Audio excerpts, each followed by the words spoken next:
तो hi everyone, जय हिंद साथियों। कैसे उम्मीद करता हूँ आप सभी अच्छे होंगे।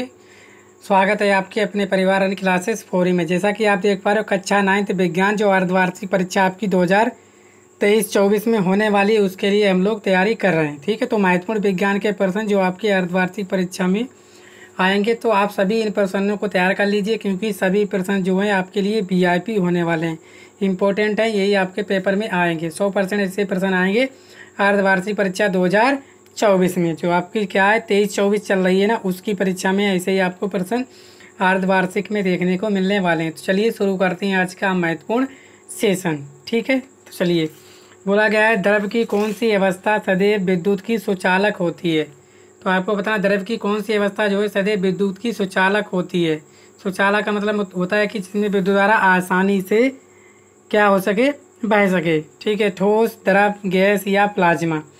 तो द्रव की कौन सी अवस्था सदैव विद्युत की सुचालक होती है, तो वो होती है आपकी प्लाज्मा। कौन होती है? प्लाज्मा। ठीक है, इसको आप लोग तैयार कर लीजिएगा। कौन सी होती है आपकी? प्लाज्मा। ऑप्शन नंबर डी बिल्कुल सही है। अनिश्चित आकार वाले पदार्थ कहलाते हैं। तो क्या कहलाते हैं? जिनका आकार जो है अनिश्चित होता है, यानी कि निश्चित नहीं होता। देखो, ठोस का आकार और आकृति जो है दोनों निश्चित होते हैं। द्रव का क्या होता है? ठीक है ना, द्रव का बताइएगा गैस और द्रव तथा गैस। बताइएगा इनमें कौन सा आपका सही आंसर है। ठीक है ना, तो आप सभी जानते हो कि द्रव का जो क्या होता है, आकार जो है निश्चित नहीं होता है, लेकिन आयतन निश्चित होता है। गैस का ना आकार निश्चित होता है ना आयतन। तो इसमें पूछा गया कि इसमें जो है आकार निश्चित नहीं होता। निश्चित मतलब जिसमें आकार निश्चित ना हो। तो द्रव तथा गैस में जो है आकार अनिश्चित होता है। तो ऑप्शन नंबर जो डी है बिल्कुल सही है आपका। तीसरा प्रश्न बोला गया, पानी का ग्राम अणु द्रव्यमान है 18। ठीक है, 18 जो होता है आपका क्या होता है? द्रव्यमान। ठीक है, 18 ग्राम और या 32। ठीक है, ये आपका किसका चिन्ह होता है? आप सभी जानते हो, अणुभार। क्या होता है? अणुभार। या 32 ग्राम। तो आपसे पूछा पानी का ग्राम में पूछा है, अणु द्रव्यमान कितना होता है।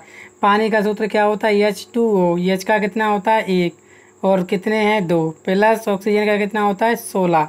तो कितना हो गया? 2 + 16 कितना हो गया आपका? 18 ग्राम। तो ऑप्शन नंबर जो बी है आपका सही है। कितना हो जाएगा इस पानी का ग्राम अणु द्रव्यमान?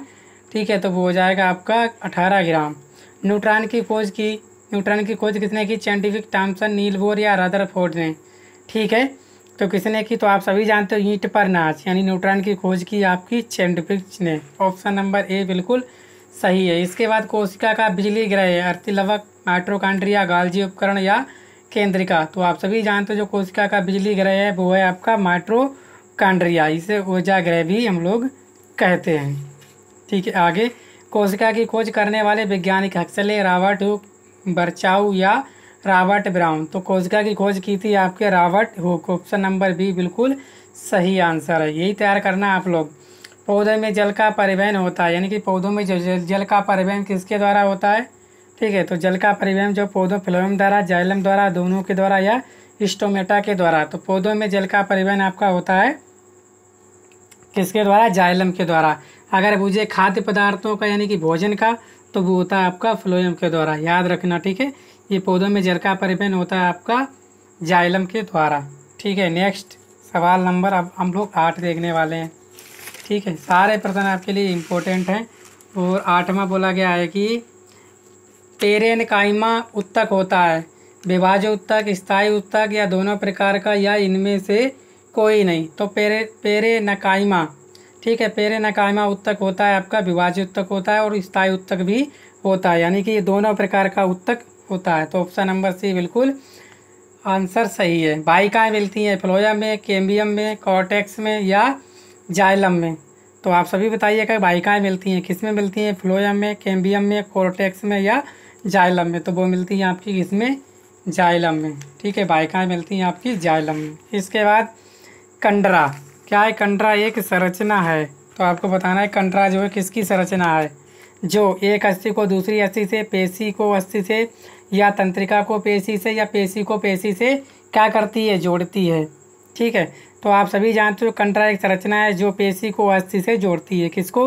पेशी को अस्थि से जोड़ती है। याद रखना। ठीक है, कंडरा कैसी संरचना है? जो पेशी को अस्थि से जोड़ती है। 11वां, चिकनी पेशियाँ किसमें पाई जाती हैं? गर्भाशय में, धमनी में, सिरा में या ये सभी? तो आपको बताना है कि जो चिकनी पेशियाँ किसमें पाई जाती हैं। तो आप सभी जानते हो चिकनी पेशियाँ गर्भाशय में भी पाई जाती हैं, धमनी में भी पाई जाती हैं और सिरा में भी पाई जाती हैं। तो ये ऑप्शन नंबर डी बिल्कुल सही आंसर है, यानी कि सभी में पाई जाती हैं। आगे, मीटर प्रति सेकंड स्क्वायर मात्रक है वेग का, चाल का, विस्थापन का या त्वरण का? ठीक है, चलिए बताइएगा। मीटर पर सेकंड स्क्वायर मात्रक है, ठीक है। इसका वेग का क्या होता है? वेग का होता है आपका मीटर प्रति सेकंड। विस्थापन का क्या होता है? आपका मीटर, ठीक है। चाल का क्या होता है? ये भी चाल का होता है।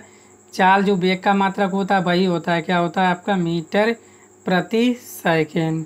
तो आप समझ गए हो त्वरण का मात्रक क्या होता है आपका? मीटर प्रति सेकंड स्क्वायर, ठीक है। इसके बाद निम्नलिखित में कौन सदिश राशि है? दूरी, वेग या द्रव्यमान या समय? देखो, दूरी भी आपकी अदिश राशि है, ठीक है। द्रव्यमान भी अदिश है और समय भी। तो अदिश राशियाँ आपकी कौन सी? दूरी, द्रव्यमान और समय। लेकिन आपसे पूछा क्या है? सदिश। तो वेग आपकी सदिश राशि है, ठीक है। आगे, निम्न में कौन संवेग का सही सूत्र है? संवेग का आपको सही सूत्र बना P बराबर mv, m बराबर pv या b बराबर pm या p बराबर mv स्क्वायर। तो कौन सा आपका संवेग का सही सूत्र है? तो आप सभी जानते हो जो P बराबर mv यही संवेग का सही सूत्र होता है। इसका मात्रक क्या होता है? किलोग्राम मीटर प्रति सेकेंड, ठीक है। ये इसका मात्रक होता है। चलिए, सवाल नंबर 15वां बोला गया है पृथ्वी की सतह पर ऊपर जाने पर जी का मान बढ़ता है, घटता है, अपवर्तित रहता है या शून्य हो जाता है? तो आप याद रखना, चाहे पृथ्वी की सतह से ऊपर जाओ चाहे आप जाओ नीचे, जो गुरुत्वाकर्षण जी का मान होता है वो हमेशा घटता है, ठीक है। चलिए, गुरुत्वाकर्षण नियतांक का मात्रक है। तो गुरुत्वाकर्षण नियतांक का क्या मात्रक है? तो आप सभी बताइए, ठीक है ना। क्या होता है? देखो, सूत्र आपको पता है क्या होता है? यह बराबर होता है G m1 m2 बटे r स्क्वायर। आपसे पूछा गया गुरुत्वाकर्षण नियतांक क्या? जी हो जाएगा क्या? तो जी बराबर हो जाएगा आपका एफ आर स्क्वायर और m1 m2। एफ का मात्रा क्या होता है आपका? न्यूटन, ठीक है। और दूरी का क्या होता है? Metre square. और बटे क्या हो जाएगा? द्रव्यमान का क्या होता है? kg square. तो क्या हो जाएगा आपका? न्यूटन मीटर स्क्वायर प्रति kg स्क्वायर। तो कौन सा सही है? तो ऑप्शन नंबर बी आपका सही है, ठीक है ना। चलिए, आप देखो ये माइनस का आगे क्योंकि बटे में, ठीक है, समझ जाना। किसी वस्तु के कार्य करने की क्षमता कहलाती है, कार्य करने की क्षमता क्या कहलाती है? अश्वशक्ति, बल या ऊर्जा? ना तो ऊर्जा कहलाती, ना बल कहलाती, ना अश्वशक्ति। क्या कहलाती है? P बराबर क्या होता है? W/T। तो कार्य करने की जो है क्षमता कहलाती है आपकी सामर्थ्य। ऑप्शन नंबर ए बिल्कुल सही आंसर है। एक मशीन 200 जूल कार्य 8 सेकेंड में करती है, मशीन की सामर्थ्य बताइए, ठीक है। मशीन 200 जूल कार्य, यानी कि जो आपको क्या दे रखा है? W दे रखा है 200 जूल, और आपको समय दे रखा है T कितना है? 8 सेकेंड। आपसे पूछा क्या है? सामर्थ्य। P बराबर क्या होता है? W/T, ठीक है। तो यहाँ से जो है आपका क्या हो जाएगा? जब P बराबर है आपका W/T, W कितना है आपका? 200 और बटे 8, समय है 8 दूनी 16, कितने बचे आपके? 4, 8 पंजे 40, क्या हो जाएगा? वाट, यानी 25 वाट। तो ऑप्शन नंबर ए बिल्कुल सही है। कितना है आपका? 25 वाट, ठीक है। 19वां सवाल बोला गया निम्न में से किसका धमनी के वेग पर प्रभाव नहीं पड़ता है? ठीक है, धमनी के वेग पर किसका प्रभाव नहीं पड़ता है? तो आप सभी जानते हो, ताप, दाब या घनत्व।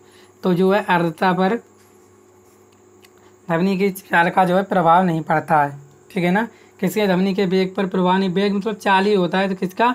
आर्द्रता पर जो है कोई प्रभाव नहीं पड़ता, यानी ताप के कारण भी धमनी का वेग बदल जाएगा, दाब पर भी और घनत्व पर भी। एक आपका लास्ट का प्रश्न बोला गया तरंग दे लेमडा आवर्ती एन तथा तरंग की चाल बी में सही संबंध है। तो वैसे आपका सही संबंध क्या होता है? बी बराबर एन लेमडा, ये होना चाहिए था। देखो किस में है? बी बराबर एन लेमडा, एन बराबर लेमडा बटे बी, यानी लेमडा बराबर क्या हो जाएगा? एन बी, बिल्कुल गलत है, ठीक है। हमने बताया बी बराबर एन लेमडा, देखो क्या हो जाएगा? बी बराबर एन लेमडा, त्रिची गुणा करोगे तो क्या हो जाएगा? बी बराबर एन लेमडा, यानी ऑप्शन नंबर सी आपका बिल्कुल सही है। तो उम्मीद करता हूँ आप लोग समझ पाए होंगे। वीडियो को शेयर करना, चैनल पर पहली बार आए चैनल को सब्सक्राइब भी कर लीजिएगा। ठीक है, इस तरह के वीडियोज मैं आपके लिए लाता रहूँगा और अपनी अर्धवार्षिक परीक्षा में आप अच्छे से नंबर हासिल कर पाओगे। ठीक है, थैंक यू।